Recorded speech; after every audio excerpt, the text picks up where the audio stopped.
Hi, this is Kathy Ireland for Your Home TV, sharing a special thank you for joining Dave Stevens and Troy Geary as the Geary, Stein and Stevens Show broadcasts live from the All-Star Game in Arlington, Texas, with continuing coverage the following week.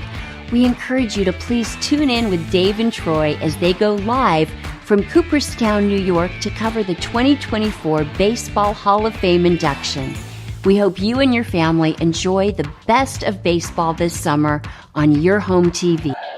Hello again, everybody. Dave Stevens here from the Geary, Stein and Stevens Show. And yeah, now I'm in Cooperstown, New York, home of the Hall of Fame. Earlier this week, we were in Arlington, Texas for the All-Star Game, and those guys eventually want to be here. I'm outside the statues of legendary Lou Gehrig, Jackie Robinson, and of course, Roberto Clemente, and that's what we're here for, this entire celebration of the weekend. 4 new Hall of Famers are going to be enshrined, including my favorite, Joe Mauer, who I got to know when he was a Minnesota Twin, and of course, started out as a New Britain Rocket. But we've got all kinds of excitement to show you this weekend. We'll give you some interviews, hopefully give you some insight. Of course, Ozzie Smith isn't too bad of a guy, and we talked to him earlier today. But we're also going to give you a tour of this amazing establishment. So continue to watch Geary, Stein and Stevens. You're here, I'm here in Cooperstown, New York, home of the Baseball Hall of Fame. Serendipity Yacht Cruises and Events wants you to come party with us. We're bringing the fun to the Houston Bay Area. Stay tuned for all of our incredible events throughout the year, featuring amazing food and drinks, live entertainment, special guests, and so much more. Fun, new, different. Serendipity Yacht Cruises and Events is where you want to be. So come party with us. It's more than a yacht. It's Serendipity. I'm Matthew. I'm Melissa, and together we started Fresh Clean Threads. For most of my life, I've worn a black t-shirt, and most were either too short, too baggy, or weren't consistent. Like most guys with a problem, I turned to my wife for help. From our San Diego condo, using my years of apparel experience, we set out to make the world's best fitting t-shirt. Since day one, our Fresh Clean tees were made to offer a flattering fit for all body types, be ridiculously soft and comfortable, and not break the bank. And more than 1 million customers later, we still make every t-shirt with the same attention to detail as when we first started. And what we've learned from selling so many t-shirts to people around the world is that while the perfect fit and feel are the starting point, it all comes down to feeling confident and empowered to live each day fearlessly fresh. Unleash your confidence at freshcleanthreads.com. All right, spending the time with Hall of Famer Ozzie Smith. Ozzie, does this get old coming out here? Never gets old, because it gives me a chance to visit with the fans, and it gives me a chance to hang with my contemporaries, on a different level. I'm fortunate enough sometimes to get to play deal with some of my teammates too, So the one thing that we miss the most as players when we get out of the game is the camaraderie. And it gives us a chance to hang out, and it gives the fans an opportunity to get to know guys on a different level as well. And as I was talking earlier, I used to watch you growing up on the baseball bunch, and you teaching baseball then. How important is this initiative, the Play Ball initiative for baseball? Well, I think for all of us, this generation of player, all of the guys that come out and participate in the Turn 2 with me, understand the importance of giving back, not only here to the Hall of Fame, but in their communities as well. And that was something that we were all taught when we were young, to how important it was to give back.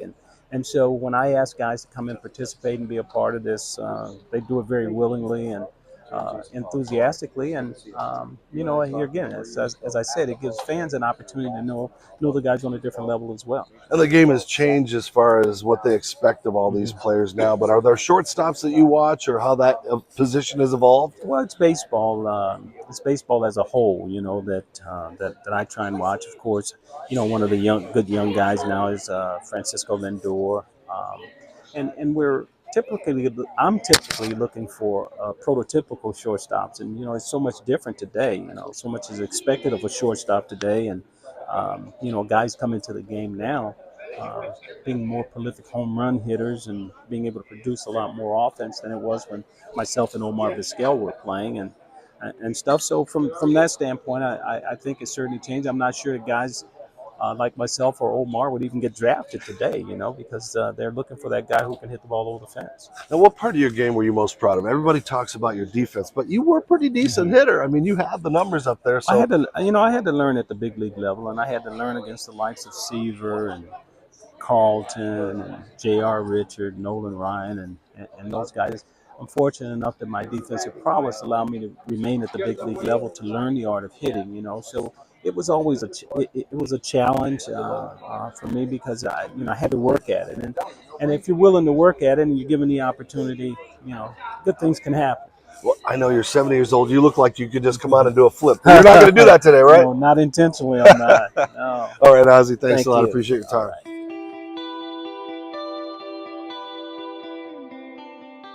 Well, if you're wondering why the Baseball Hall of Fame is here in Cooperstown, New York, well, allegedly Abner Doubleday in 1839 gets credit for inventing baseball. Now, there's been all kinds of historians that can dispute that, but this building isn't moving anywhere anytime soon. There's a lot of great artifacts and trinkets in here that have captured and shows what baseball was like in olden times. So come on, let's check out some of these. And some of the equipment from back in the day, well, just take a look at what these gloves and catcher's gear look like. Not a lot of protection. You wondered how they were able to field balls in those days in the dirt. It wasn't until the 1920s when baseball really started to take hold as a national pastime, and that's when Babe Ruth stepped into the picture. And Babe's impact on baseball and his legacy is completely enshrined in Cooperstown with so many articles and all kinds of amazing things that were part of the Sultan of Swat's career. There are so many artifacts in this place that you can see everything that ever was touched by Babe Ruth. There's also a great new exhibit here at Cooperstown called The Souls of the Game, which showcases the plight and how the treatment of the Negro League players were done early in baseball. It's great that the Hall of Fame showcases what took place back in the day, so we are destined to never repeat the history that tragically kept so many amazing players out of professional baseball at the major league level. And the Baseball Museum wouldn't be complete if it didn't have artifacts of the origins of mascots. This, of course, is the San Diego Chicken, which made a name for himself doing antics and crazy things all over baseball back in the 1970s, and of course led the way and paved the way for other mascots to succeed in the baseball world. The history of women's baseball is also archived here in Cooperstown with some amazing photos and artifacts that showcase both the gear and the uniforms that they had to wear back in the women's professional baseball leagues. And of course, it's awesome to see the St. Paul Saints represented in Cooperstown, including the legendary Isla Borders, who made history as the first female pitcher ever to win a men's minor league baseball game. Now, if you're a Yankee hater, you're going to want to stay away from certain sections of the Hall of Fame, including the ones that hold Joe DiMaggio's jersey along with Roger Maris and Mickey Mantle. And what does 755 home runs get you? Well, it gets you your own wing in the Hall of Fame, just like Hank Aaron. Henry Aaron, of course, considered to be the greatest home run hitter of all time with 755 career home runs, which was surpassed by Barry Bonds, but many believe that Bonds did it enhanced. And it's great to see the locker. And again, we've lost so many amazing players in the last couple of years, especially recently, the tragic loss of Willie Mays. Now, in the area where they have a collection of the greatest statistics and records in baseball history, it's great to see that Pete Rose is in here, even though he has not been officially inducted into the Baseball Hall of Fame. He is the all-time hits leader in baseball history, and hopefully one day will be in Cooperstown. Which brings me to my favorite part of the Hall of Fame and my not-so-favorite part of the Hall of Fame. My favorite part is because this guy motivated me to play professional baseball. Of course, Eddie Gaedel, who played one game in the major leagues for the St. Louis Browns, owned at the time by legendary owner Bill Veeck. Well, years later, I wanted to play professional baseball, and his son Mike Veeck, who then owned the St. Paul Saints, allowed me to make baseball history playing for the St. Paul Saints.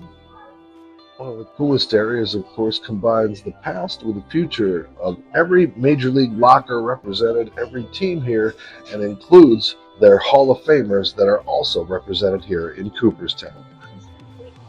And of course, baseball is welcoming its newest class this weekend. Todd Helton of the Colorado Rockies, legendary manager Jim Leyland, former Texas Rangers slugger Adrian Beltre, and of course my favorite, the pride of Minnesota, catcher Joe Mauer. And of course, the baseball tour completes right here at the plaques of all of the Hall of Famers here, and of course the new inductees. But of course, my favorite is the legendary Reggie Jackson.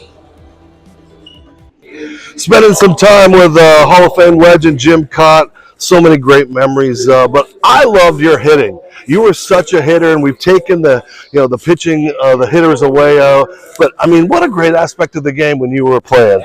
I think we grew up being baseball players, and then we just turned into a pitcher. And I got good advice from one of my coaches early on, is that if you can be responsible for one run a game as a hitter, get on base, knock a run in, move a man over, the other team has to get two to be ahead of you. So I always took a lot of pride in trying to be a hitter that could help my team score one run a game.